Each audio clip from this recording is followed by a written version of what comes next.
Κυρίες και κύριοι, φίλες και φίλοι, καλησπέρα. Απόψε είναι Δευτέρα, 11 Μαρτίου του 2024. Εύχομαι σε όλους καλή εβδομάδα. Χθες είχαμε ρεπό και για λόγους ανωτέρας βίας. Είμαστε και πάλι στην έδρα μας λοιπόν. Να ξεκινήσουμε με ένα σχόλιο που έστειλε μια κυρία από την Κύπρο, από την Κρήτη, Μαρία. Κυρία Μαρία, ο μεγάλος Ντεκόλ είχε πει ότι η δεξιά είναι κατά του κράτους, εννοώντας ότι επειδή η δεξιά είναι υπέρ της ελεύθερης οικονομίας, μείωση του κράτους, αυτό εννοεί. Ο μεγάλος Ντεκόλ είχε πει ότι η δεξιά είναι κατά του κράτους και η αριστερά κατά του έθνους. Δηλαδή ο Μητσοτάκης που είναι και τα δυο τι θέλει να μας πει. Δεν μιλάμε βέβαια για την τσιρκουλοπαρέα κάθε είδους. Ευχαριστώ Μαρία. Εντάξει, έτσι το ανέφερα. Δεν είχα χρόνο λόγω ειδικών συνθηκών να διαβάσω και να μεταφέρω τα σχόλια των άλλων φίλων, μην το θεωρήσετε απαξία. Λοιπόν, πάμε με το πρώτο μας θέμα. Καλά, εάν είχαν τσίπα, δεν θα έπρεπε να κρυφτούν στις τρύπες τους και να μην εμφανίζονται για μήνες. Μιλήσαμε προχτές για το δημοψήφισμα στην Ιρλανδία, για να αλλάξει το Σύνταγμα, να τροποποιηθεί το Σύνταγμα. Εκεί δεν ξέρω αν υπάρχει θεσμός, δεν μπορούν να τα αλλάζουν οι βουλευτές, πρέπει να δέχονται οι πολίτες για να αλλάξει το Σύνταγμα. Εδώ πέρα μαζεύονται, κάνουν τα δικά τους κόλπα, αλλαξοτέτια και αλλάζουν το Σύνταγμα και τα κάνουν όπως θέλουν, τέλος πάντων. Προσέξτε τι έγινε λοιπόν. Εκεί είχαμε δύο θέματα, ζητούσαν να τα αλλάξουν και εκεί έγιναν τα ίδια κόλπα.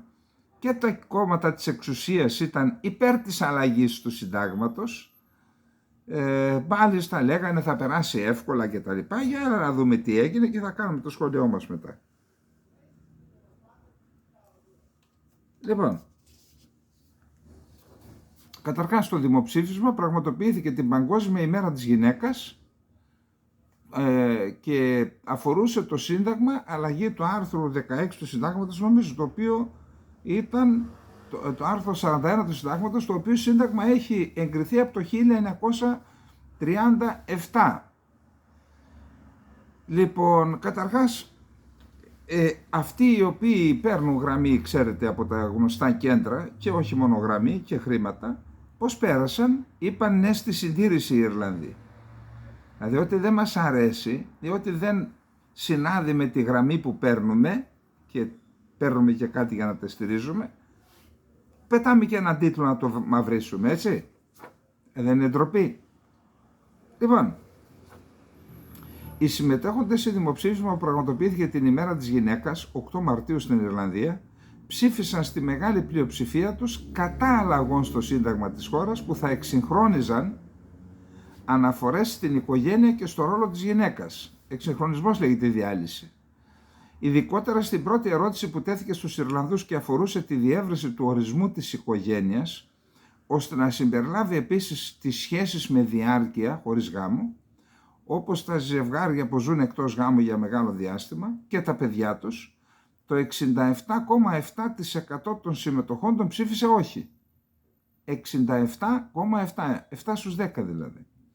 Ακόμα υψηλότερο ήταν όμως το ποσοστό που απέρριψε τη δεύτερη πρόταση του δημοψηφίσματος, η οποία αφορούσε την απάλληψη μιας ξεπερασμένης αναφοράς, όπως θεωρούν, στο ρόλο των γυναικών στο σπίτι, σύμφωνα με την οποία οι γυναίκες έχουν καθήκον να φροντίζουν τα άλλα πρόσωπα που βρίσκονται κάτω από τη στέγη τους, δίνοντας στην ουσία το καθήκον και ένα μητριαρχικό ρόλο. Αρχή πάντων, αυτό συνέβαινε και στον Πόντο, ξέρετε. Υπόψη είναι ότι κάποια στιγμή μου είχαν δώσει από το Δήμο Σουρμένων του Πόντου ένα βιβλίο και είδα μέσα την ιστορία του Δήμου. Το 1905 στον Δήμο Σουρμένων ήταν μία Ελληνίδα δήμαρχος. 1905 Ελληνίδα δήμαρχος.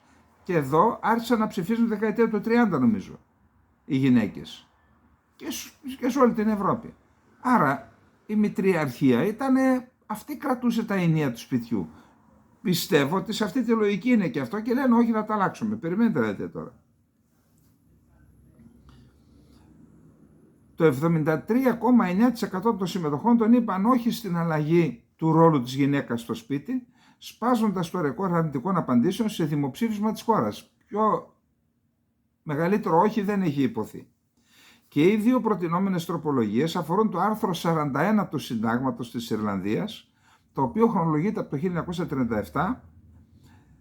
Το προηγούμενο διάστημα όλα τα μεγάλα πολιτικά κόμματα, προσέξτε εδώ, αναντιστοιχεία των κομμάτων με την κοινωνία. Δηλαδή τους εκλέγουμε, τους ψηφίζουμε, τους πληρώνουμε, αλλού αυτοί και αλλού η κοινωνία. Δεν γίνεται αυτό. Κάποια στιγμή θα σκάσει αυτό το πράγμα και θα σκάσει άσχημα για όλους μας. Λοιπόν, το περασμένο διάστημα λοιπόν προηγήθηκε του δημοψηφίσματος, όλα τα μεγάλα πολιτικά κόμματα είχαν ταχθεί υπέρ του ναι και μέχρι πρόσφατα οι δημοσκοπήσεις προέβλεπαν μια αρκετά εύκολη ψηφοφορία στο δημοψήφισμα υπέρ του ναι. Γιατί είχε γίνει το ίδιο κόλπο που έγινε και εδώ. Πήγαν να κάνουν πλήση εγκεφάλου, έτσι. Λέει όμως οι τελευταίες δημοσκοπήσεις πριν την Παρασκευή φανέρωναν μία αυξανόμενη αβεβαιότητα για το αποτέλεσμα, ιδιαίτερα εξαιτίας της ασάφειας των ερωτήσεων που καλούνταν να απαντήσουν οι πολίτες. Επίτηδες το άφησαν ασαφές, για να διαλύσουν την οικογένεια. Αυτή η ασάφεια φαίνεται πως αποθάρρυνε πολλούς ψηφοφόρους να ψηφίσουν ναι. Κανένας δεν ξέρει ακριβώς τι είναι μία σχέση που διαρκεί, ενώ όλοι ξέρουν ακριβώς τι είναι ένας γάμος, κανονικός γάμος. Ανέφερε χαρακτηριστικά πριν το δημοψήφισμα ο David Quinn, ιδρύματος του Ινστιτούτου Ιώνα που υπερασπίζεται τα συμφέροντα της καθολικής κοινότητας. Πολλοί θα ψηφίσουν όχι εξαιτίας της σύγχυσης που προκαλείται και της εξαφάνισης των λέξεων γυναίκα και μητέρα, είχε πει ο ίδιος και όντως έτσι έγινε. Μετά την ανακοίνωση των αποτελεσμάτων το βράδυ του Σαββάτου, ο Πρωθυπουργός Λίο Βαράντκαρ, ο οποίος ηγείται του κεντροδεξιού συνασπισμού, που πρότεινε το δημοψήφισμα, δήλωσε ότι και οι δύο τροποποιήσεις απορρίφθηκαν ξεκάθαρα και με επαρκή συμμετοχή. Άρα εμείς αποδεχόμαστε, λέει, το αποτέλεσμα και θα το σεβαστούμε πλήρως. Ήταν δική μας ευθύνη να πείσουμε την πλειοψηφία να ψηφίσει ναι και είναι σαφές ότι αποτύχαμε. Αποδεχόμαστε την ευθύνη για το αποτέλεσμα, είπε χαρακτηριστικά. Τώρα λοιπόν να σας ρωτήσω πραγματικά, γιατί οι Έλληνες πολίτες να μην έχουν τα δικαιώματα που έχουν οι πολίτες στην Ιρλανδία? Δηλαδή για ένα θέμα σοβαρό που απασχολεί την κοινωνία, και εδώ την απασχολούσε, γιατί στην Ιρλανδία να αποφασίζουν οι πολίτες και εδώ να αποφασίζουν 158 άτομα, πόσοι ήταν, 180, από 70, πόσοι ήταν? Γιατί δεν δίνουν στους πολίτες το λόγο? Ξέρετε γιατί? Την πάτησαν μία φορά στην Κύπρο με το σχέδιο Ανάν. Και σου λέει γιατί δεν την ξαναπατήσουμε, αφού έχουμε τα ενεργούμενά μας στα ξένα κέντρα. Έχουμε τα ενεργούμενά μας στα κοινοβούλια. Τους δίνουμε γραμμή, τους δίνουμε και την ατζέντα και το ψηφίζουν. Γιατί να δίνουμε στους πολίτες να στραπατσάρουμε τα σχέδιά μας, να σπάμε και εμείς τα μούτρα μας στα όχι στο σχέδιο Ανάν, για παράδειγμα, ή στο όχι στο γάμο των ομοφυλοφίλων στην Ελλάδα? Δώσε στους υπηρέτες εδώ πέρα να το ψηφίσουν και να τελειώνουμε. Αυτά, ακούστε, για όλα τα ζητήματα έτσι γίνεται. Μα για όλα. Όπως για τους S-300 που ετοιμάζονται να δώσουν στην Ουκρανία. Λέει θα μας δώσουν Patriot για να δώσουμε τους S-300. Και είναι απλό το θέμα. Γιατί δεν δίνουν απευθείας στους Patriot, αφού είναι καλύτεροι? Οι S-300 είναι χαλασμένοι, είναι άσχημα όπλα, δεν είναι καλά. Γιατί δεν δίνουν απευθείας τα καλά όπλα στην Ουκρανία που τόσο την αγαπάνε και να μας αφήσουν εμάς με αυτά? Γιατί, για πέστε μου. Όλα αυτά στην πλάτη μας, κρυφά στην πλάτη μας. Αποδυνάμωσαν την άμυνα της χώρας για να ενισχύσουν την Ουκρανία. Και γιατί δεν ενίσχυαν την άμυνα της Κύπρου, της Κυπριακής Δημοκρατίας? Γιατί? Και έχουμε και συνταγματική υποχρέωση. Όχι συνταγματική, συμβατική υποχρέωση. Είμαστε εγκύτρια δύναμη. Ξέρετε, το Συμβούλιο της Ευρώπης, εγώ σε Τούρκο το διάβασα, σε Τούρκο καλό, δημοκράτη, λέει το Συμβούλιο της Ευρώπης είχε δικαιώσει τον πρώτο Αττήλα και καταδίκασε τον δεύτερο. Δηλαδή δικαίωσε την στρατιωτική επέμβαση της Τουρκίας στην Κυπριακή Δημοκρατία επειδή έγινε το προοδευτικό πραξικόπημα. Και ερωτώ, με την ίδια λογική δεν θα δικαιωθεί η Ελλάδα αν κάνει μια στρατιωτική επιχείρηση να αποκαταστήσει? Η επιχείρηση της Τουρκίας έγινε για την αποκατάσταση της συνταγματικής τάξης στην Κύπρο. Δεν έγινε κάτι τέτοιο, την παραβίασε και την παραβιάζει η Τουρκία, παραβιάζει και την εδαφική ακεραιότητα. Αφού λοιπόν υπάρχει διεθνής νομιμοποίηση, έχουμε ένα δεδομένο, γιατί να μην κάνουμε κι εμείς μια στρατιωτική επιχείρηση να απελευθερώσουμε την Κύπρο, γιατί η Τουρκία παραβίασε την συνταγματική τάξη και την εδαφική ακεραιότητα της Κύπρου. Αντί λοιπόν να δούμε τι θα κάνουμε με την Κύπρο, βλέπουμε τι θα κάνουμε με την Ουκρανία. Και να σας πω κάτι, αν αύριο βγει ο Τραμπ και τελειώσει με τον τρόπο που λέει, θα δείτε παρακάτω τον πόλεμο, βγήκε μια φωτογραφία με τον Πούτιν, την επόμενη μέρα όλοι θα συνοθούνται να επανορθώσουν και να επαναφέρουν τις σχέσεις τους με τη Ρωσία στο προ της Ουκρανίας επίπεδο. Η Ελλάδα τι θα κάνει? Γιατί να δώσει όπλα? Γιατί να δώσει όπλα στην Ουκρανία? Υπάρχει ένας λόγος? Γιατί λέει αν μας επιτεθεί η Τουρκία θα μας δώσουν και εμάς όπλα. Με αυτό το πλευρό να κοιμάστε. Με αυτό το πλευρό να κοιμάστε. Ο πρώτος που δεν θα δώσει θα είναι η Ουκρανία. Γιατί ήδη με την Τουρκία έχει κολεγιές και συμφωνίες που ούτε μπορεί να περάσει από το νου μας. Γιατί οι άλλοι από εκεί μεριά έχουν τη διπλωματία του Βυζαντίου και βλέπουν μπροστά πέρα από τη μύτη τους. Οι εδώ δεν βλέπουν πέρα από τη μύτη τους. Άρα να συνοψίσουμε, δημοψήφισμα στην Ιρλανδία για σοβαρά θέματα, δημοψηφίσματα και στην Ελλάδα. Αυτό το πολιτικό σύστημα στην Ελλάδα, αν θέλουμε να σώσουμε την Κύπρο και την Ελλάδα, πρέπει να αλλάξει και πρέπει για σοβαρά ζητήματα που κρίνουν και την ύπαρξη της χώρας να αποφασίζουν οι πολίτες και όχι οι πολιτικοί. Αυτό το έχουμε πει και στην προθεσινή μας εκπομπή, με την ευκαιρία του δημοψηφίσματος στην Ιρλανδία, που οι Ιρλανδοί σώσαν και την οικογένεια και την έννοια της γυναίκας. Οι πολίτες. Οι άλλοι θα τα πετάγαν στα σκουπίδια αυτά. Λοιπόν, πάμε στο δεύτερο θέμα μας. Σήμερα βρίσκεται στην Άγκυρα η κυρία Αλεξάνδρα Παπαδοπούλου για συνομιλίες με τον ομόλογό της, τον κύριο Μπουράκ Ακτσαπάρ. Λοιπόν, όλο αυτό ξέρετε είναι το γαϊτανάκι που ξεκίνησε με την ανάγκη της Τουρκίας να τα ξαναβρει με τις Ηνωμένες Πολιτείες της Αμερικής. Τα έχουμε πει για τους λόγους 1000 φορές, ότι είχε αποκλειστεί από το πρόγραμμα των F-35 λόγω της αγοράς των S-400. Παρόλα αυτά, χωρίς να δώσει πίσω τους S-400, προσπαθεί η Τουρκία, αφού πήρε τα F-16 με την συγκατάθεση της Ελλάδας. Η προσέγγιση ήταν προϋπόθεση για να πάρει τα F-16. Λοιπόν, αφού πήρε τα F-16, διατηρεί το πυρηνικό εργοστάσιο της Ρωσίας, ρωσικής κατασκευής. Οι Ρώσοι δώσαν 25 δισεκατομμύρια δολάρια για αυτό το εργοστάσιο. Δεν το έδωσαν για να μην ασκούν επιρροή στην Τουρκία και θα είναι εκεί. Έχουν επίσης και δύο αγωγούς, τον Blue Stream και τον Turkish Stream, ρωσικούς αγωγούς.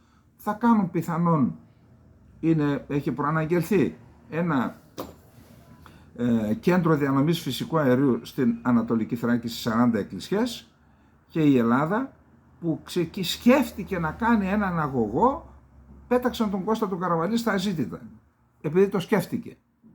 Η Τουρκία λοιπόν τα κρατάει όλα αυτά και πήγε ο Φιντάν στην Αμερική. Θα είναι το επόμενο θέμα να στρώσει την κατάσταση.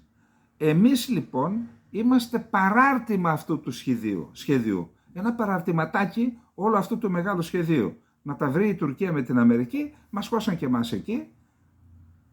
Μόνο που ακολουθούν οι Αμερικανοί ακριβώς την ίδια συνταγή, όπως στις τρεις προηγούμενες κρίσεις. 1976 η κρίση του Χώρα μας οδήγησε στη Βέρνη, πρωτόκολλο της Βέρνης, γκριζάραμε το Αιγαίο Δηλαδή δεχθήκαμε να μην κάνουμε εμείς έρευνες 6 μίλια ανατολικά από το Σούνιο. Αυτό δεχθήκαμε από τότε και αυτό ισχύει μέχρι σήμερα. Γκριζάραμε το Αιγαίο, το 87 πήγαμε στον Ταβό, σβάναμε την Κύπρο στο Ράθι, κάναμε το μη πόλεμο, σβάναμε τους Τούρκους στο Αιγαίο με τη Συμφωνία Παπούλια Γιλμάς και με άλλα. Και εκείνο ήταν Made in USA, εκείνη η κρίση. Στα Ήμια, ακριβώς η ίδια ιστορία, πήγαμε στη Μαδρίτη, αναγνωρίσαμε στους Τούρκους νόμιμα ζωτικά συμφέροντα στο Αιγαίο και τώρα μετά την κρίση του Roots Race και ό,τι άλλο πάλι μας οδηγούν σε έναν συμβιβασμό επώδυνο για τα εθνικά μας συμφέροντα. Αλλά για να φτάσει στο συμβιβασμό πρέπει να γίνουν κάποιες διαδικασίες. Ένα είναι το πρωτόκολλο, εδώ η διακήρυξη των Αθηνών, μετά είναι οι διάφορες επαφές, μία από αυτές είναι αυτή που θα δούμε τώρα, μετά θα τα ξαναδεί, θα ξανασυναντηθεί, τώρα θα πάει ο Μητσοτάκης στην Τουρκία, δεν ξέρω αν υπογράψουν άλλο ένα χαρτί εκεί, σύμφωνο μη επίθεσης, όλα αυτά οδηγούν σε υποχώρηση της Ελλάδας. Και θα σας εξηγήσω γιατί. Πάμε να δούμε λοιπόν. Σήμερα η κυρία Αλεξάνδρα Παπαδοπούλου θα συναντηθεί με τον ομόλογό της Μπουράκ Ακτσιαπάρ και κάνει πρεμιέρα ο ελληνοτουρκικός πολιτικός διάλογος. Μόνο που λες τη λέξη χάσαμε. Με το σφύριγμα της έναρξης του αγώνα φάγαμε γκολ από τα αποδυτήρια. Τι θα πει πολιτικός διάλογος? Τι θα πει πολιτικός διάλογος? Η Ελλάδα δεν είναι αυτή που λέει ότι ο βασικός πυλώνας της εξωτερικής πολιτικής είναι το διεθνές δίκαιο? Εμείς αυτό δεν επικαλούμαστε κάθε μέρα? Τι θα πει πολιτικός διάλογος? Το διεθνές δίκαιο λοιπόν. Γιατί πολιτικό διάλογο? Πολιτικός διάλογος είναι πάει στην άκρη το διεθνές δίκαιο και λέμε να κάνουμε αυτό που λένε οι Τούρκοι νταλαδέρι. Έτσι κάνουν τα κανονικά κράτη? Πολιτικός διάλογος ήταν ο βασικός στόχος της τουρκικής εξωτερικής πολιτικής και η πόρτα του πολιτικού διαλόγου άνοιξε στον Ταβός το 1988. Λοιπόν, ο πρώτος από τους τρεις πυλώνες του δεύτερου γύρου διαβουλεύσεων που επανασυμφωνήθηκε επί ελληνικού εδάφους στις 7 Δεκεμβρίου με τη διακήρυξη είναι πρεμιέρα λοιπόν σήμερα. Οι επόμενοι δύο πυλώνες του οδικού χάρτη είναι, τρεις πυλώνες είναι. Ο ένας είναι αυτό που άρχισε σήμερα, ο πολιτικός διάλογος. Οι άλλοι δύο πυλώνες είναι η έκτη συνάντηση της θετικής ατζέντας μεταξύ Φραγκογιάννη και Ατζαπάρ. Ο Φραγκογιάννης είναι υπουργός εξωτερικών για οικονομικά θέματα και θα γίνει αυτό στις 15 Απριλίου και μετά θα γίνουν τα πολιτικοστρατητικά μέτρα οικοδόμησης εμπιστοσύνης που θα συζητηθούν στην Αθήνα στις 22 Απριλίου μεταξύ του κυρίου Λαλάκου, του διπλωμάτη, του πρέσβη που είναι στο Υπουργείο Άμυνας και πάλι για τον Μπουράκ Ακτσιαπάρ. Από ό,τι πληροφορούμε, τα μέτρα οικοδόμησης εμπιστοσύνης θα έχουν επισκέψεις των σχολών των παραγωγικών, δεν ξέρω, και σχολών εθνικής άμυνας και πολέμου, αντίστοιχα, αθλητικούς αγώνες. Αυτό είναι που είχα πει. Τι θα κάνουμε, να βάλουμε τις ευέλπιδες με τους Τούρκους ομολόγους να κάνουν αγώνες περνά η μέλισσα? Είναι σοβαρά πράγματα αυτά? Αυτό είναι το ζήτημα εμπιστοσύνης μεταξύ των δύο χωρών ή οι απαράδεκτες επεκτατικές βλέψεις της Τουρκίας εναντίον της Ελλάδας? Εάν πλήττεται η εμπιστοσύνη μεταξύ των δύο χωρών, πλήττεται από τις απαράδεκτες επεκτατικές βλέψεις της Τουρκίας εναντίον της Ελλάδας. Αν αρθούν οι επεκτατικές βλέψεις, αποκαθίζεται η εμπιστοσύνη. Αυτά τα μέτρα οικοδόμησης εμπιστοσύνης στάχτη στα μάτια των Ελλήνων είναι για να μην βλέπουν καθαρά τις επεκτατικές βλέψεις της Τουρκίας. Αυτή η ιστορία είναι. Σε τέτοια θα μπλέξει κύριε Λαλάκο και κύριε Δένδια. Θα μπλέξετε και τους αξιωματικούς σε αυτές τις αθλιότητες. Προσέξτε. Εμείς, λέει, θέλουμε, βασική επιδίωξη είναι η επιβεβαίωση της θετικής ατμόσφαιρας. Δεν κατάλαβα. Τι επιβεβαίωση? Ποια θετική ατμόσφαιρα? Χθες ο Ερντογάν είπε πάλι από εδώ από τη Σμύρνη ρίξαμε τον εχθρό στη θάλασσα. Ποιους εννοούσε? Τους Έλληνες. Και ποιους εννοούσε εχθρούς? Εμάς. Ποια θετική ατμόσφαιρα? Δείτε τι γίνεται με το παιχνίδι των Όταμ. Απλώς οι Τούρκοι για να τα βρουν με τους Αμερικανούς δεν μας προκαλούν σε πρακτικό επίπεδο, ενώ στο πεδίο, αλλά μας συνεχίζουν τις προκλήσεις και τις διεκδικήσεις τους με τις Νόταμ, τις Αντινόταμ, τις Ναύδεξ και τα λοιπά. Δεν το καταλαβαίνετε. Γιατί ορισμένοι ξύνουν τα κεφάλια τους στο Υπουργείο Εξωτερικών και λέει τι άραγε να θέλει η Τουρκία. Τι κάνει νιάου στα κεραμίδια. Αυτό θέλει. Αυτή η δεύτερη φάση του πολιτικού διαλόγου άκουσον μπορεί να αξιοποιηθεί προκειμένου να διαπιστώσει η ελληνική διπλωματία αν στη συγκεκριμένη χρονική συγκυρία η αναζωπήρωση της έντασης στο Αιγαίο, ναύτεξ και αντιναύτεξ, οφείλεται στο προεκλογικό momentum, έχουν εκλογές, δημοτικές εκλογές και να μην πω τώρα ποιον νοιάζει στην Τουρκία που πάει να ψηφίσει δήμαρχο το τι γίνεται στο Αιγαίο ή αν πρόκειται για μια επιλογή με βάθος και προοπτική. Το δεύτερο είναι μην ζορίζεστε. Λέει δεν θα μπουν σε βαθιά ζητήματα τώρα, θα συζητήσουν δύο θέματα βασικά, την πολιτική προστασία, δηλαδή να βοηθάει μια χώρα την άλλη αν έχει προβλήματα με σεισμούς, λοιμούς, καταποντισμούς και το θέμα το μεταναστευτικό στο Αιγαίο. Και μόλις γυρίσει η κυρία Παπαδοπούλου, ο Γεραπετρίτης θα κάνει Συμβούλιο Εξωτερικής Πολιτικής για να ενημερώσει τα κόμματα. Και προσέξτε τώρα, προσέξτε γιατί μπορεί κάποιος να πει τι είναι αυτά, είσαι αντιαμερικάνος. Όχι, καθόλου αντιαμερικάνος. Μια χαρά χώρα είναι η Αμερική, απλούστατα η Αμερική προσπαθεί να εξυπηρετήσει τα δικά της συμφέροντα και δεν είμαι σίγουρος αν εμείς καταβάλουμε προσπάθειες να διεκδικήσουμε ή να εκπληρώσουμε τα δικά μας συμφέροντα. Δηλαδή, μπορεί να είναι σύμμαχος η Αμερική, αλλά δεν θα θυσιάσουμε τα δικά μας συμφέροντα για να εξυπηρετήσουν οι Αμερικανοί τα δικά τους. Απλά πράγματα. Και να σας πω κάτι, ούτε οι Αμερικανοί θέλουν τέτοιους συμμάχους. Συμμάχους προσκυνημένους δεν τους θέλουν. Θέλουν συμμάχους που να ξέρουν τι λένε και να είναι στη λογική οι καλοί λογαριασμοί κάνουν τους καλούς φίλους. Εμείς δεν έχουμε κανένα λογαριασμό. Τι θέλετε να σας κάνουμε κύριε, το κάνουμε. Γι' αυτό κοιτάξτε εδώ τώρα. Αναφορά στις εξελίξεις στην Ανατολική Μεσόγειο και στα ελληνοτουρκικά γίνεται στην κοινή δήλωση για τον στρατηγικό μηχανισμό Ηνωμένων Πολιτειών και Τουρκίας που εξεδόθη μετά τη χθεσινή συνάντηση Φιντάν Μπλίνκεν. Οι Αμερικανοί το έδωσαν στη δημοσιότητα. Στη δήλωση που δόθηκε στη δημοσιότητα προχτές το Σάββατο αναφέρεται ότι ο Μπλίνκεν και Φιντάν συζήτησαν την κατάσταση στην Ανατολική Μεσόγειο και υπογράμμισαν τη σημασία της διατήρησης της σταθερότητας και των διάβλων επικοινωνίας. Θετικό είναι αυτό γιατί αφορά την Κύπρο, μην κάνουν τις μαγκές τους στην Κύπρο οι Τούρκοι. Στο κείμενο αναφέρεται ότι ο Αμερικανός Υπουργός Εξωτερικών εξέφρασε την ικανοποίησή του για τη συνεχιζόμενη δέσμευση μεταξύ της Τουρκίας και της Ελλάδας, συμπεριλαμβανομένου του 5ου Συμβουλίου Συνεργασίας Υψηλού Επίπεδου τον Δεκέμβριο του 2023 στην Αθήνα και την υπογραφή της διακήρυξης Τουρκίας-Ελλάδας για φιλικές σχέσεις και καλή γειτονία.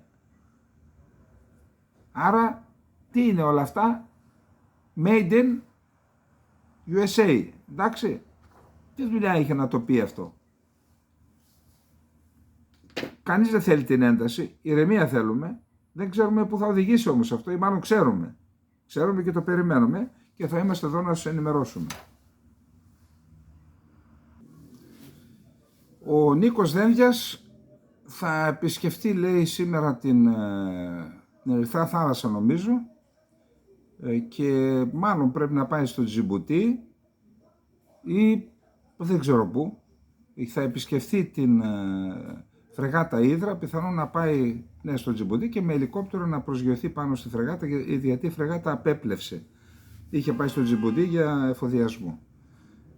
Θα επισκεφτεί λοιπόν τη φρεγάτα. Είναι μια πολιτική κίνηση συμβολισμού, σωστά κάνει. Ευχόμαστε όλοι καλή επιτυχία στους αξιωματικούς και τους ναύτες, τους υπαξιωματικούς και τους ναύτες της Ύδρας. Έδωσε μια συνέντευξη στον Μιχάλη Ψήλο στην ναυτεμπορική. Μακροσκελή συνέντευξη, περιεκτική συνέντευξη. Σας προτείνω να την διαβάσετε, την έχουμε και ψάξτε την και στην ναυτεμπορική είτε και στο Infognomon πολιτικά. Να πούμε μόνο μερικά στοιχεία από τη συνέντευξη, επαναλαμβάνω έχει ενδιαφέρον. Ένα βασικά τόνισε την αδύρυτη ανάγκη η Ελλάδα να αποκτήσει τη δική της εθνική αμυντική βιομηχανία. Αυτό είναι ένα θέμα αρχής και όσον αφορά τα καθαρά επιχειρησιακά είπε ότι η Ελλάδα ακριβώς επειδή έχουμε την εισαγωγή στον πόλεμο αλλά και σε ζητήματα άμυνας των μη επανδρωμένων αεροσκαφών, ότι η Ελλάδα πρέπει να αποκτήσει έναν θόλο αντι-drone που θα καλύπτει το σύνολο της ελληνικής επικράτειας. Επίσης είπε ότι είναι υπερήφανος γιατί τα ελληνικά ναυπηγεία και ιδιαίτερα τα ναυπηγεία Σκαραμαγκά, ιστορικά ναυπηγεία που ενεργοποιούνται, ότι εκεί θα γίνει η κατασκευή των φρεγατών Constellation, των αμερικανικών φρεγατών για το ελληνικό πολεμικό ναυτικό, αλλά εκεί θα γίνεται και η επισκευή των αμερικανικών πολεμικών πλοίων που θα κινούνται στην περιοχή.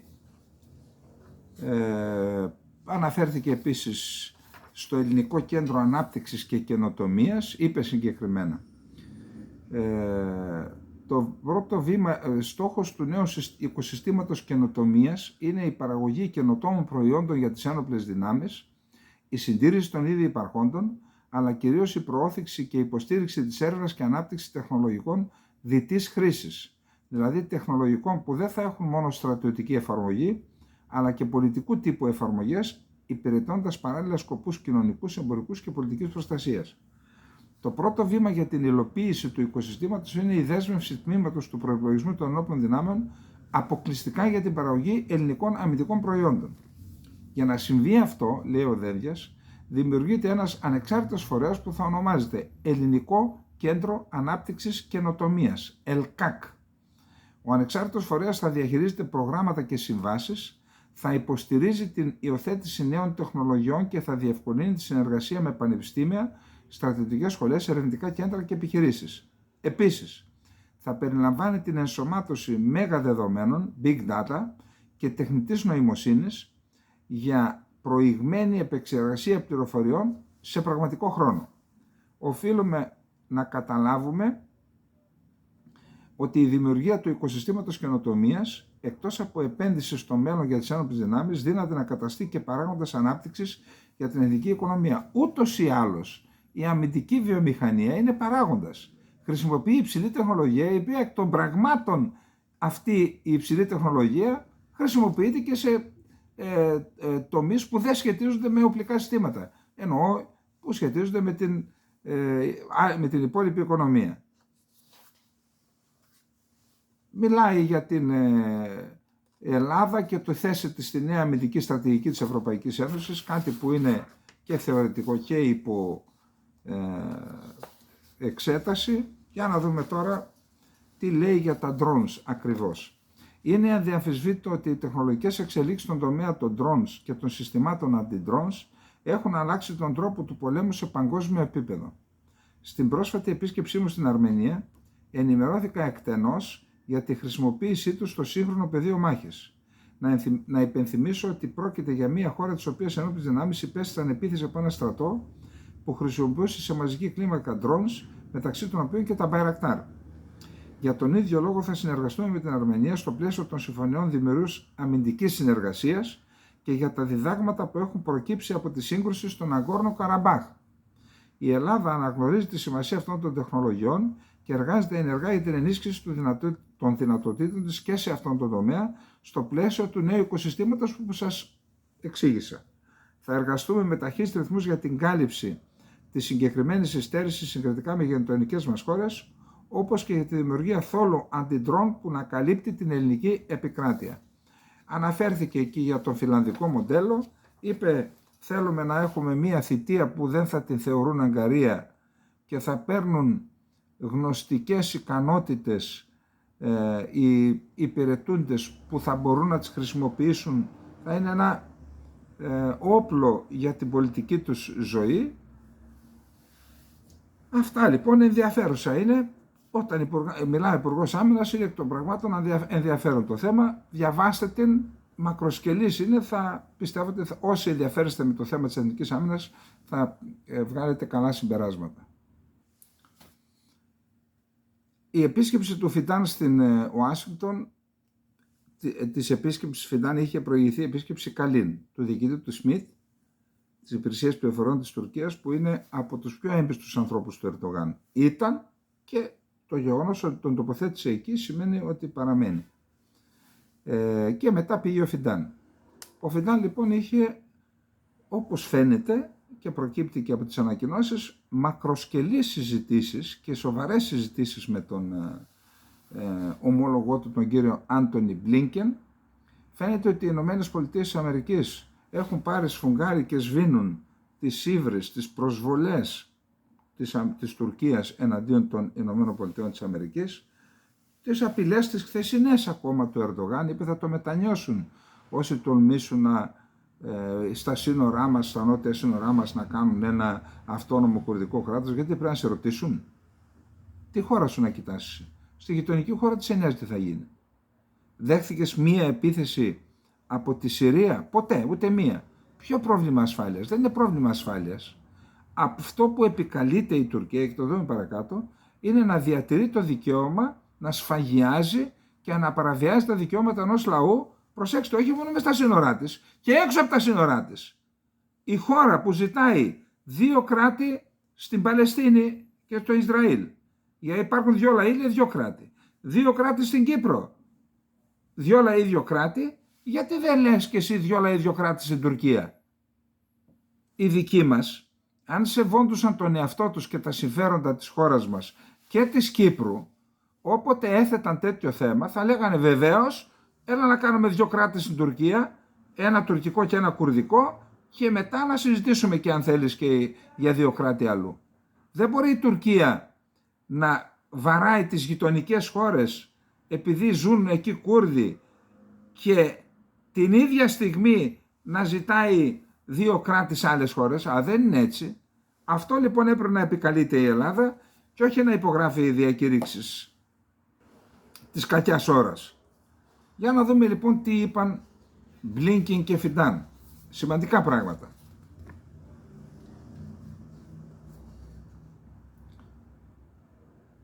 Λοιπόν, ανακοίνωσαν ότι οι 2 υπουργοί, ότι ο αμυντικός εμπορικός διάλογος ΗΠΑ Τουρκίας, προσέξτε τι ετοιμάζουν. Εάν δεχθούν οι Αμερικανοί αμυντικό εμπορικό διάλογο να συνεργαστούν στον τομέα της αμυντικής βιομηχανίας, η Τουρκία θα αποκτήσει αυτό που τους λείπει, ποιότητα στα αμυντικά της συστήματα που παράγονται στην Τουρκία, από τη συνεργασία με τους Αμερικανούς. Λέει λοιπόν ότι ο αμυντικός εμπορικός διάλογος θα πραγματοποιηθεί εντός του 2024 και οι 2 χώρες θα επιδιώξουν ευκαιρίες για την προώθηση της συνεργασίας των αμυντικών τους βιομηχανιών. Στο κείμενο αναφέρεται ότι κατά τη συνάντηση Blinken-Fidan στην Ουάσιγκτον συζητήθηκαν οι ευκαιρίες μετασχηματισμού των σχέσεων ΗΠΑ και Τουρκίας στον τομέα ασφάλειας και άμυνας, ώστε να αξιοποιηθούν οι σημαντικές δυνατότητες και η καινοτομία κάθε χώρας για την αντιμετώπιση των στρατηγικών προκλήσεων και ευκαιριών.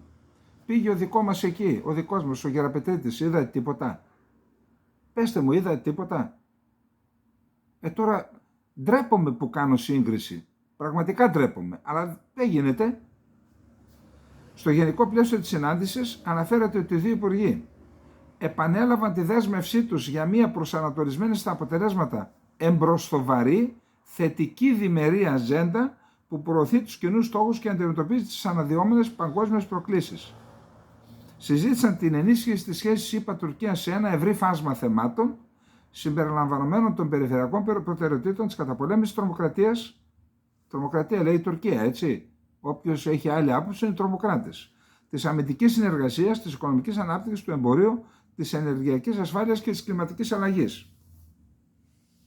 Επανέλαβαν την υποστήριξη για των 2 χωρών στην εδαφική ακεραιότητα της Ουκρανίας και επίσης εξέφρασαν οι Αμερικανοί την ικανοποίησή τους για τη συμβολή της Τουρκίας στην λειτουργία του διαδρόμου από ναρκοθέτηση για τα σιτηρά. Για τη Γάζα είπαν ότι πρέπει να βρεθεί μια λύση και λύση 2 κρατών.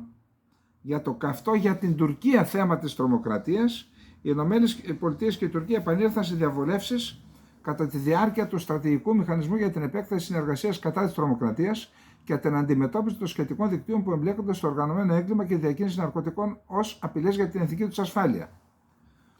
Ο Αμερικανός Υπουργός επανέλαβε την καταδίκη των ΗΠΑ της τρομοκρατικής οργάνωσης PKK, DSKPG, καθώς και το ISIS που στοχεύει την Τουρκία και τα τουρκικά συμφέροντα, αναφέρεται στη δήλωση. Εν τω μεταξύ ο ISIS είναι ο σύμμαχος της Τουρκίας. Εμπόριο, πετρελαίου, λαθρεμπόριο έκανε ο ίδιος ο Ερντογάν, η οικογένειά του, με τον ISIS. Υπάρχει σχετικός φάκελος στον ΟΗΕ.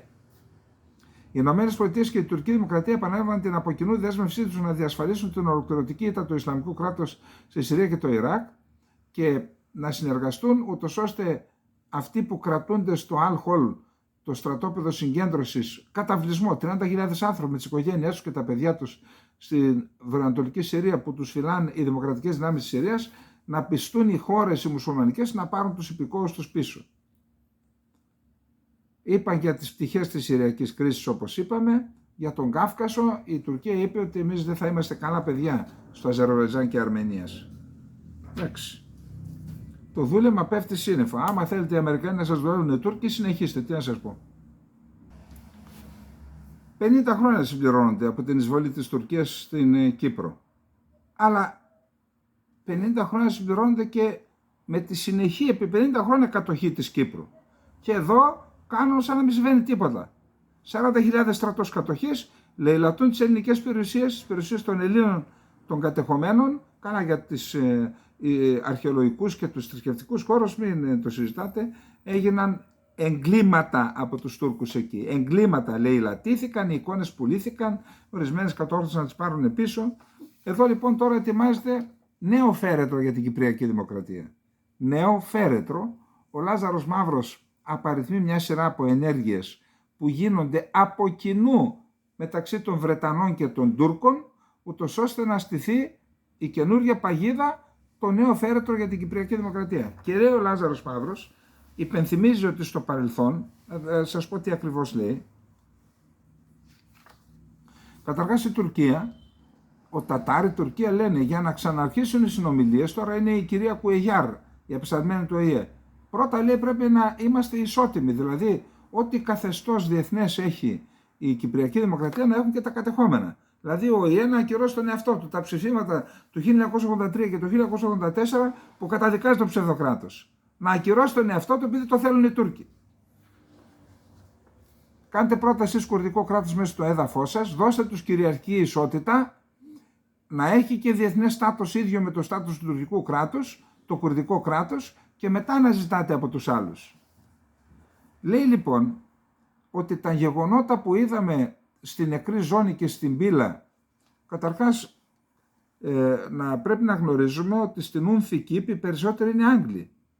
Άλλο παιχνίδι στις πλάτες της Κυπριακής Δημοκρατίας. Έχουν τις βάσεις, έχουν στρατό στις βάσεις, ελέγχουν και δια της Ουνθικήπ, δια της παρουσίας Άγγλων στην Ουνθικήπ και την Ουνθικήπ και την νεκρή ζώνη.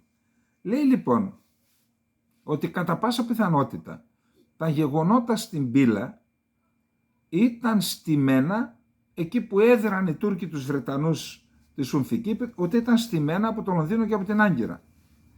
Και αναφέρει μια σειρά από ιστορικά γεγονότα που έκαναν τα ίδια για να οδηγηθούμε εκεί που οδηγηθήκαμε. Τηρωμένων των αναλογιών και υπό διαφορετικές συνθήκες, είναι ωστόσο φανερό ότι αυτού του είδους ο εκβιασμός που προανέφερα για την Πύλα ακολουθεί τον ίδιο πυρήνα σχεδιασμού που μεθοδεύτηκε το 1957-1958 από τους Αγγλοτούρκους. Ένα πράγμα γίνανε, Αγγλοτούρκοι.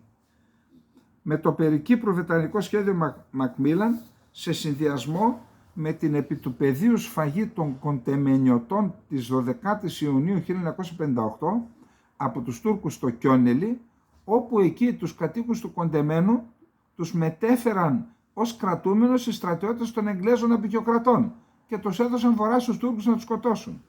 Εκείνος ο εκβιασμός είχε ως επικερδές για τη Βρετανία και την Τουρκία αποτέλεσμα να εξαναγκαστεί ο ελληνισμός να απεμπολίσει το στόχο της αυτοδιάθεσης ένωσης που είχε αποφασίσει με το δημοψήφισμα της 15ης Ιανουαρίου 1950 ο Κυπριακός λαός και για τον οποίο διεξαγόταν ο ένοπλος αντιαπικιακός εθνικοαπελευθερωτικός αγώνας της ΕΟΚΑ, ώστε να συρθεί στην υποταγή των Συμφωνίων Ζηρίχης Λονδίνου του 1959. Λέει λοιπόν ότι όπως έκαναν τότε εκείνο το επεισόδιο οι Άγγλοι μετέφεραν τους ανθρώπους, τους έδωσαν στους Τούρκους να τους σκοτώσουν και δημιουργήθηκαν οι συνθήκες να μασίρουν στο Λονδίνο και τη Ζηρίχη και το Λονδίνο και να υπογραφούν οι τραγικές αυτές συμφωνίες που οδήγησαν και στην κατοχή, διότι οι συμφωνίες Ζηρίχης και Λονδίνου είχε πει ο Σεφέρης, βάλαμε τους Τούρκους στην Κύπρο όταν υπογράφηκαν αυτές οι συμφωνίες. Αντί κάθε μέρα να έχουμε στα δελτία ειδήσεων θέμα για τα 50 χρόνια της εισβολής και κατοχής και να αναφέρεται η υποχρέωση της Ελλάδας να αποκαταστήσει τη συνταγματική τάξη και την εδαφική ακεραιότητα της Κυπριακής Δημοκρατίας, έχουμε θέματα αυτά που βλέπετε, που τα βλέπεις και σου έρχεται να ξεράσεις στα δελτία ειδήσεων.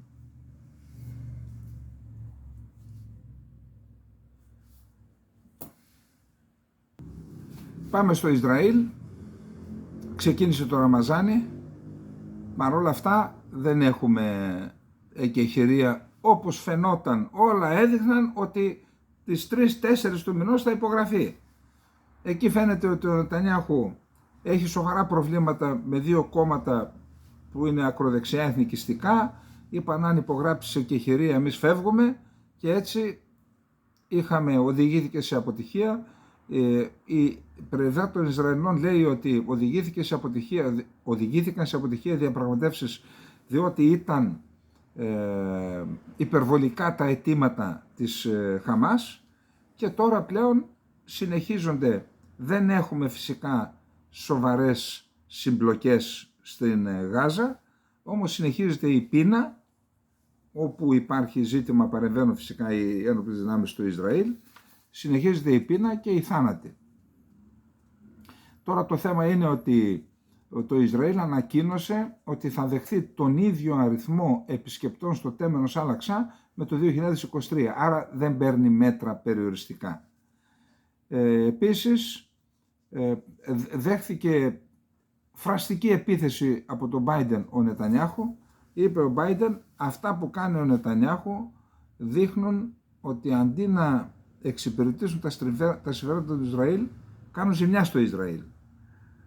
Έβαλε κόκκινη γραμμή, είπε για μας είναι κόκκινη γραμμή η επιχείρηση στη Ράφα, ρωτήθηκε, αλλά αυτή η κόκκινη γραμμή δεν θα μας οδηγήσει στην απόφαση να σταματήσουμε να στέλνουμε όπλα στο Ισραήλ. Τι κόκκινη γραμμή? Τότε ούτε ροζ δεν είναι αυτή η γραμμή, όχι κόκκινη. Η κόκκινη γραμμή είναι κόκκινη. Όποιος πατήσει την κόκκινη γραμμή διακόπτει τα πάντα. Εν πάση περιπτώσει, εκεί υπάρχει μια άλλη σχέση, όπως είπαμε. Απαντώντας στον πρόεδρο των ΗΠΑ, ο οποίος είπε ότι δεν θα ανεχθεί άλλους 30.000 νεκρούς Παλαιστίνιους και κάλεσε το Ισραήλ να δώσει μεγαλύτερη προσοχή στους αμάχους, ο Νετανιάχου κατέστησε σαφές ότι η εισβολή στη Ράφα, εκεί όπου έχουν συγκεντρωθεί το 1,5 εκατομμύριο από τα 2,4 των Παλαιστινίων της Γάζας, είναι υπόθεση 4 έως 6 εβδομάδων.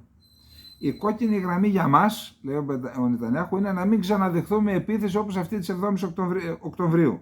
Ποτέ ξανά. Και υποστήριξε ότι είναι λανθασμένη η δήλωση του Biden ότι ο Νετανιάχου με την πολιτική του πληγώνει παρά βοηθά το Ισραήλ. Υποστήριξε δε ότι από τις 31.000 νεκρούς στη Γάζα, οι 13.000 είναι μαχητές της Χαμάς, και εκτίμησε ότι ο πόλεμος δεν θα διαρκέσει πάνω από 2 μήνες, θα τελειώσουμε λίγο. Αφού εξοντωθεί η Χαμάς, άλλο ένα εμπόδιο. Το τελευταίο πράγμα που πρέπει να γίνει είναι να δώσουμε τη Γάζα υπό τη διοίκηση της Παλαιστινιακής Αρχής, η οποία εκπαιδεύει τρομοκράτες. Είπε, όπως είπα, ο Biden έκανε δήλωση και είπε στο μυαλό μας είναι οι Παλαιστίνοι. Ανθρωπιστική βοήθεια, κάνουν ένα λιμάνι, μια εξέδρα στην ουσία, πλωτή εξέδρα, προσωρινό λιμάνι, θα διαρκέσει μερικές εβδομάδες φυσικά, που σημαίνει ότι υπάρχει συνδυασμός βάθους. Εκεί θα ξεφορτώνονται, θα προσεγγίζουν τα πλοία της βοήθειας βασικά από την Κύπρο.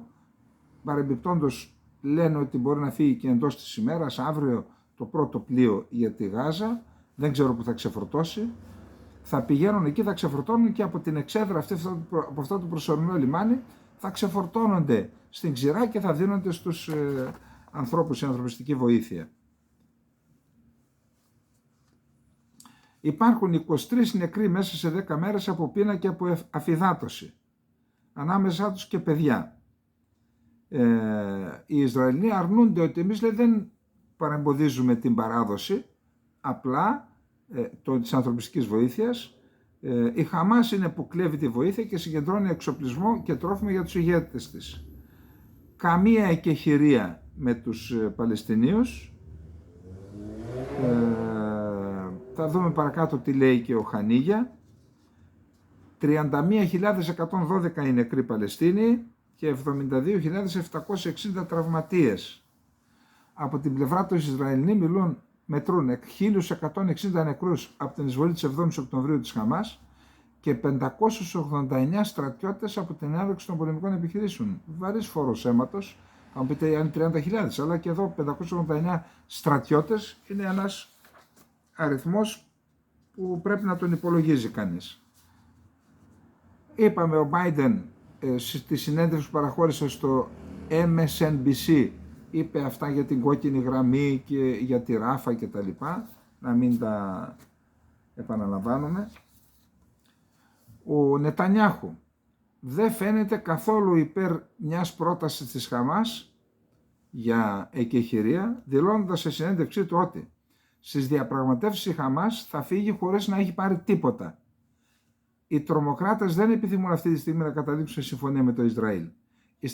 Η στρατηγική τους είναι να αυξηθεί η διεθνής πίεση στο Ισραήλ και να πιστεί η διεθνής κοινότητα να εμποδίσει το Ισραήλ να επιφέρει την τελική ήττα επί των δυνάμεων της Χαμάς. Συνέντευξη του Νετανιάχου στο Πολίτικο. Θα μπούμε στη Ράφα.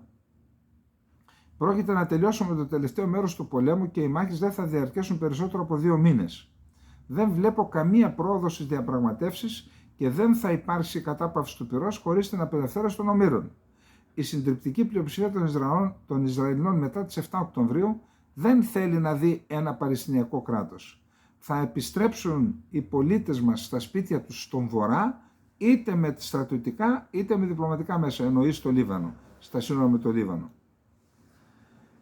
Για το Ραμαζάνι, για να μην έχουμε διαδηλώσεις και εκτροπή της κατάστασης, το Ισραήλ προβλέπεται να αναπτύξει 24 τάγματα στη Δυτική Όχθη, 20 λόχους και 2 μονάδες ειδικών δυνάμεων, ενώ κάνει και επιστράτευση 5.000 στρατιωτών από τους οικισμούς στη Δυτική Όχθη, επίκον. 15.000 στρατιώτες στη Δυτική Όχθη πρόκειται να αναπτυχθούν σύμφωνα με το ραδιόφωνο του Ισραηλινού στρατού. Ο επικεφαλής του πολιτικού γραφείου της Χαμάς, ο Ισμαήλ Χανίγια, συνομιλία του σε παραμονή του Ραμαζανίου είπε: «Η πιο σημαντική προϋπόθεση είναι μια συμφωνία που θα οδηγήσει στο τέλος του πολέμου. Επικοινώνησα με τους διαμεσολαβητές λίγες ώρες πριν από την εκπομπή, αλλά δεν λάβαμε καμία δέσμευση να τελειώσει αυτός ο πόλεμος». Αυτή τη στιγμή υπάρχουν βασικά, πέραν του μετώπου στην Γάζα, 2 μέτωπα ανοιχτά. Το ένα είναι το μέτωπο με τη Χεσβολάχ και το άλλο με την Ανσαρουλάχ ή τους Χούθη στην Ερυθρά Θάλασσα. Είχε μία επίθεση σε μία αμερικανική βάση στη Συρία, στη βορειοανατολική Συρία, αλλά δεν είναι εκείνος ο καταιγισμός που είχαμε 10 επιθέσεις την ημέρα. Αυτά έχουν πέσει. Άρα μπορούμε να πούμε ότι μείναν 2 μέτωπα πέραν της Γάζας. Στο ένα έχουν πέσει και εκεί οι επιχειρήσεις. Είδα μόνο ένα βίντεο, χτύπησαν ένα τεθωρακισμένο όχημα του Ισραηλινού στρατού στα σύνορα με το Λίβανο, η Χεσβολάχ.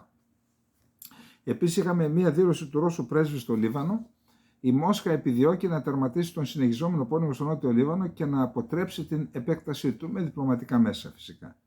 Τώρα, ο μέλος του Ανωτάτου Πολιτικού Συμβουλίου της Ιεμένης, εννοούμε τον Χούθη, έτσι, Μουχαμάντ Αλ Μπουχάιτι, έκανε δηλώσεις και είπε: «Υπάρχει γενοκτονία και λοιμός στη Γάζα, αλλά όταν ενεργούμε λέτε ότι είναι λάθος. Τι να κάνουμε, αφήνουμε, λέει, να συνεχίζεται ο λοιμός?» Η αιτία του προβλήματος δεν είναι η Παλαιστινιακή αντίσταση, αλλά η έλλειψη δράσης από την πλευρά των Αράβων και των Μουσουλμάνων. Εάν εμείς συνορεύουμε την Παλαιστίνη, θα πηγαίναμε και θα τους διαλύαμε, γιατί λέει ότι έχουμε εμείς πόσο 1 εκατομμύριο στρατό, πόσο έχουν, λέει. Θα διαλύαμε τους Ισραηλινούς. αν μας αφήσουν η Σαουδική Αραβία και η Ορδανία να περάσουν από το έδαφος τους, λέει, θα πάμε και θα τους επιτεθούμε. Δεν μας αφήνουν. Και λέει πόσο απαραίτητη είναι η επίδειξη αλληλεγγύης εναντίον των Παλαιστινίων, διότι λέει, αυτό αφορά στην ουσία όλο τον μουσουλμανικό κόσμο αυτό που γίνεται. Ο Αμπτουλ Μαλίκ Αλ Χούθι, ο ηγέτης του κινήματος Ανσαρουλάχ, έκανε ένα τηλεοπτικό διάγγελμα και είπε: είναι ζήτημα υπερηφάνειας του λαού της Ιεμένης η αλληλεγγύη προς τους Παλαιστινίους. Αυτό που εκτελήσεται στη Γάζα είναι μέρος μιας συνωμοσίας που στοχεύει σε ολόκληρη τη μουσουλμανική ούμμα. Ούμμα είναι όλος ο μουσουλμανικός κόσμος. Θα βρεθούμε σε μάλλον επικίνδυνη κατάσταση αν δεν επιδείξουμε μεγαλύτερη επαγρύπνηση. Δεν κάναμε ιερό πόλεμο και αν δεν δείξουμε μεγαλύτερη επαγρύπνηση, αν δεν συνεχίσουμε να κάνουμε ιερό πόλεμο και αν δεν αφιερώσουμε σχολαστική προσοχή στις υποθέσεις των μουσουλμάνων. Δηλαδή το γυρνάει σε θρησκευτικό πόλεμο.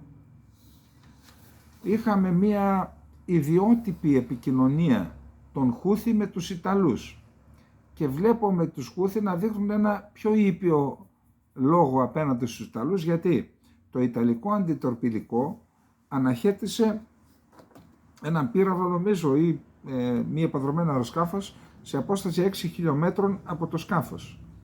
Παραξηγήθηκαν οι Χούθι και είπαν: μην το ξανακάνετε, γιατί αν το ξανακάνετε θα στοχεύουμε τότε τα Ιταλικά πλοία που περνάνε είτε από τον κόλπο του Άντεν ή από τα στενά από τις πύλες των δακρύων μέσα στην Ερυθρά θάλασσα. Συγκεκριμένα, δεν αποφασίσαμε να στοχεύσουμε τα πλοία της Ιταλίας, αλλά το γεγονός ότι σταμάτησε την επιχείρησή μας είναι απαράδεκτο, ότι αναχέτησε ένα υπτάμενο, τον Χούθι.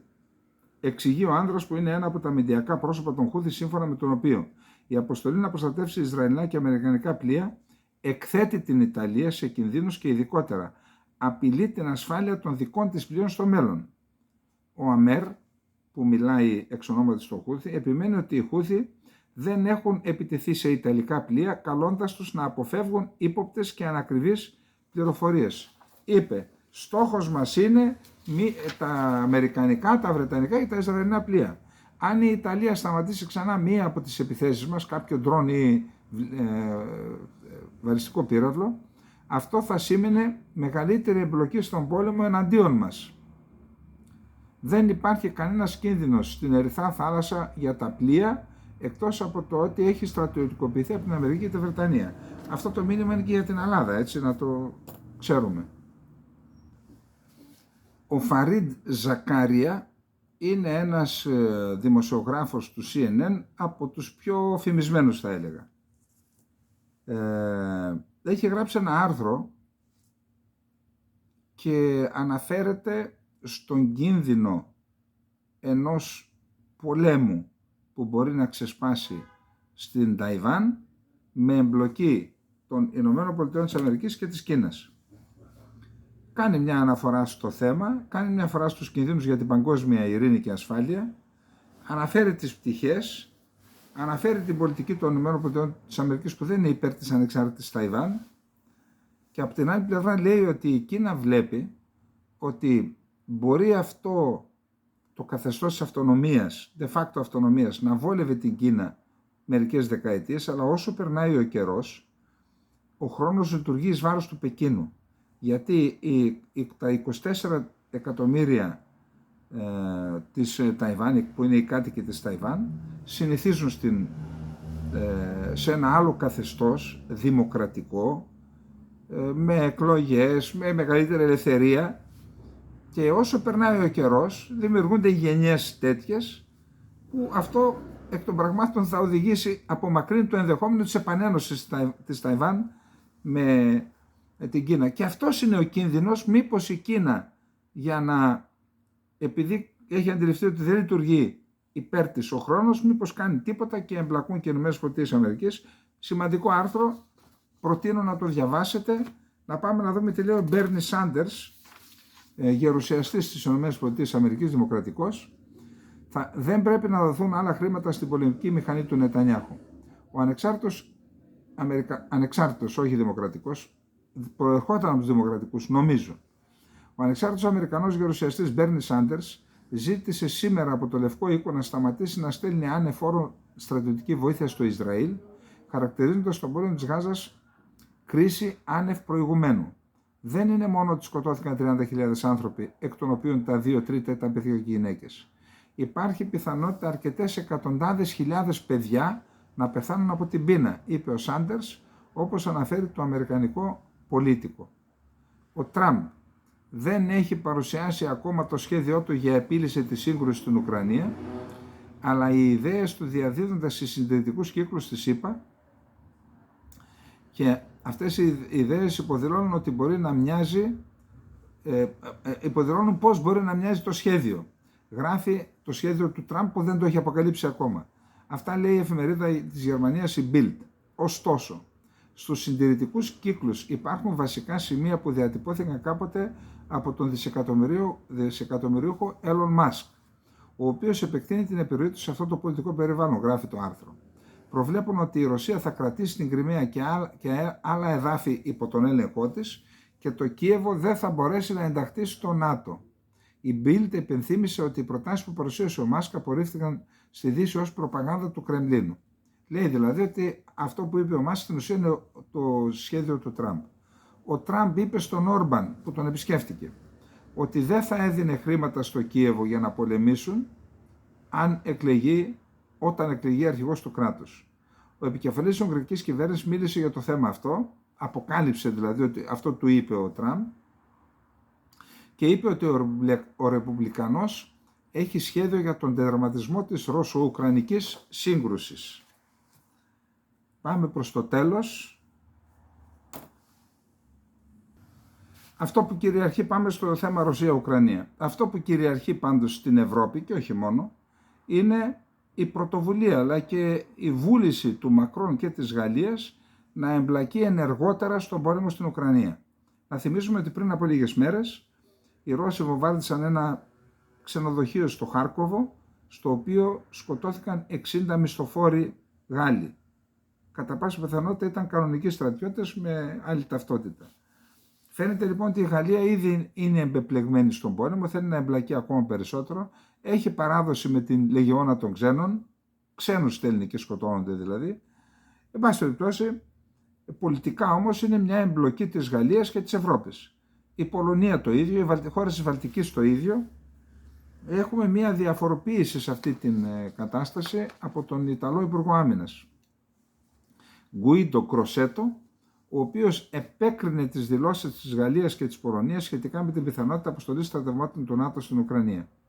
Η Γαλλία και η Πολωνία δεν μπορούν να μιλήσουν εκ μέρους του ΝΑΤΟ, το οποίο δεν έχει επισήμως και οικειοθελώς παρέμβει στη σύγκρουση από την αρχή, είπε σε συνέντευξη στη Λαστάμπα. Ο Κροσέτο πιστεύει ότι αυτό θα οδηγήσει σε μονομερή κλιμάκωση και ότι θα αφαιρέσει τη δυνατότητα διπλωματικής επίλυσης της σύγκρουσης. Σύμφωνα με τον Υπουργό, η Ιταλία θα συνεχίσει να στηρίζει την Ουκρανία, αλλά είναι απαραίτητο να ενταθούν οι διπλωματικές οδοί. Η Ρωσική Δούμα. Για να δούμε, εκεί γίνονται διάφορες συζητήσεις. Η συμμαχία του Μακρόν για την Ουκρανία, η συμμαχία του Μακρόν με διάφορα κράτη για την Ουκρανία, να στείλει στρατό στην Ουκρανία, θα αναγκάσει τη Ρωσία να βγάλει το δικό της περίστροφο, σε εισαγωγικά.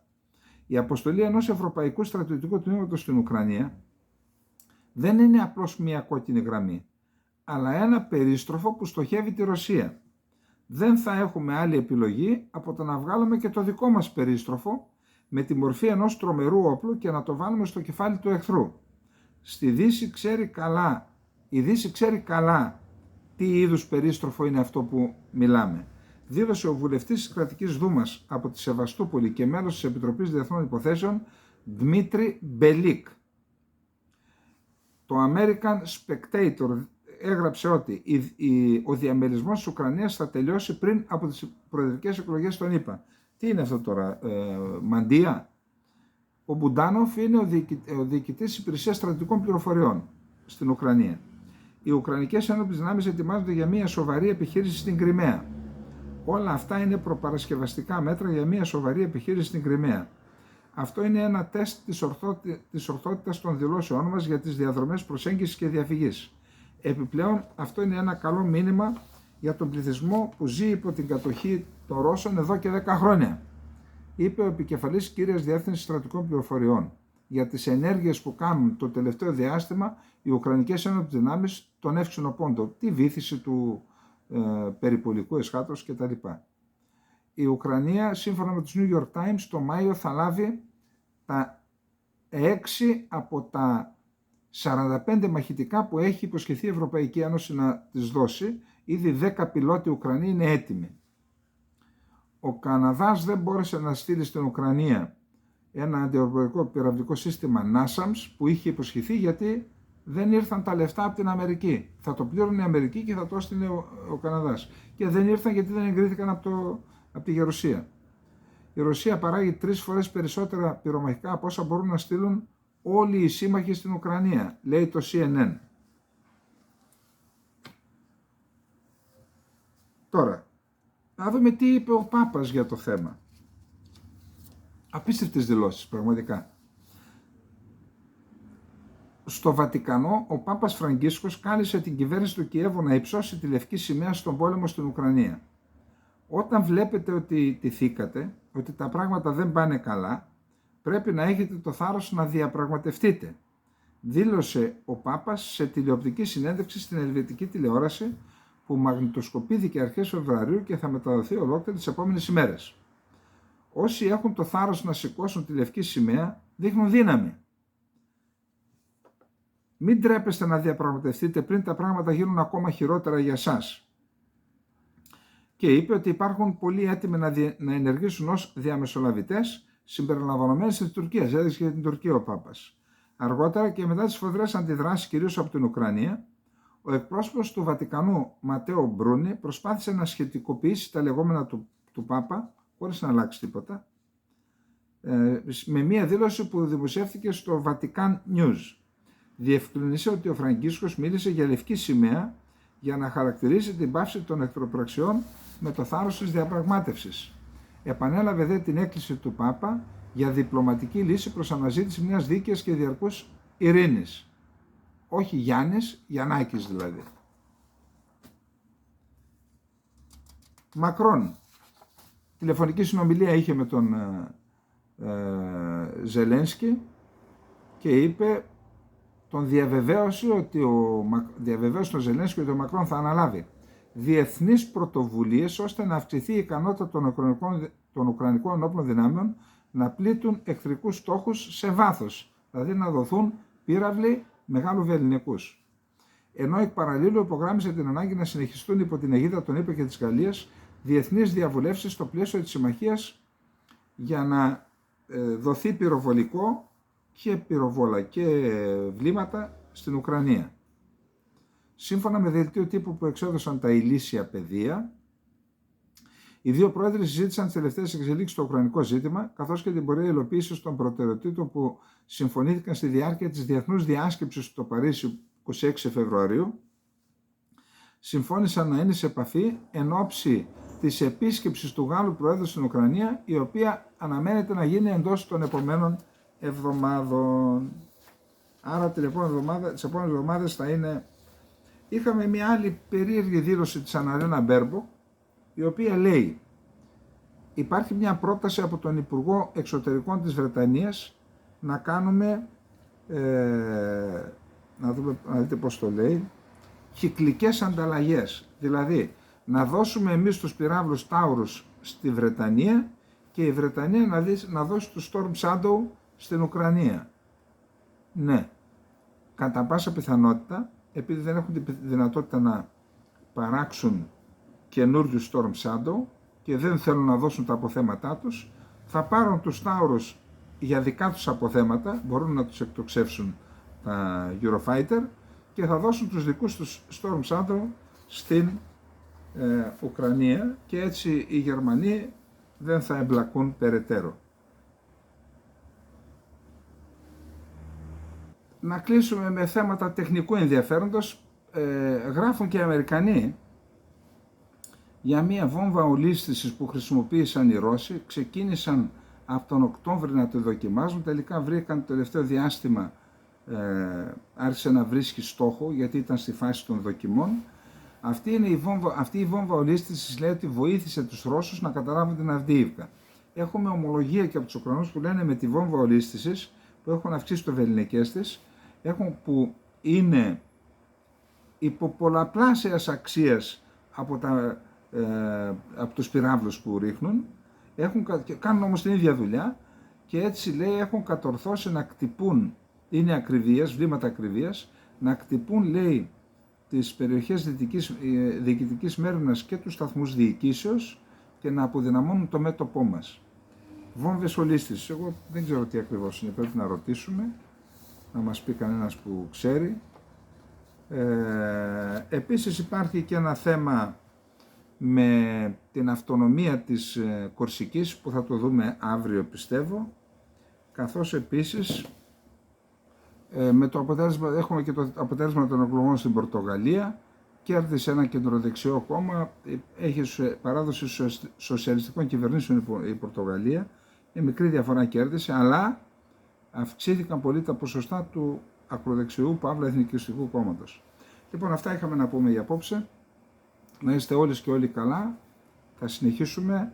Αύριο, νομίζω ή μεθαύριο, είναι αυτή η διακήρυξη του κυρίου Αϊφαντή. Έχει μεγάλο ενδιαφέρον. Περιμένετε, θα την διαβάσουμε και από εδώ, θα την δούμε. Και θα παρακολουθήσουμε την πορεία και αυτού του πολιτικού εγχειρήματος. Λοιπόν, να είστε καλά. Γεια σας.